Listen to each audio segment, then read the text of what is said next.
En aquest vídeo veurem com es relaciona la música amb el cervell humà.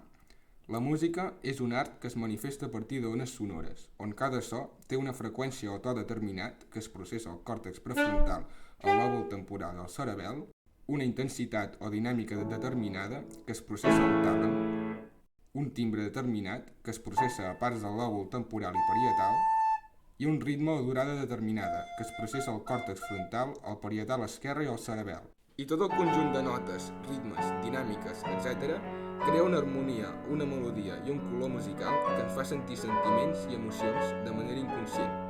Cada cançó o peça musical presenta una estructura de notes diferent que s'ha de processar.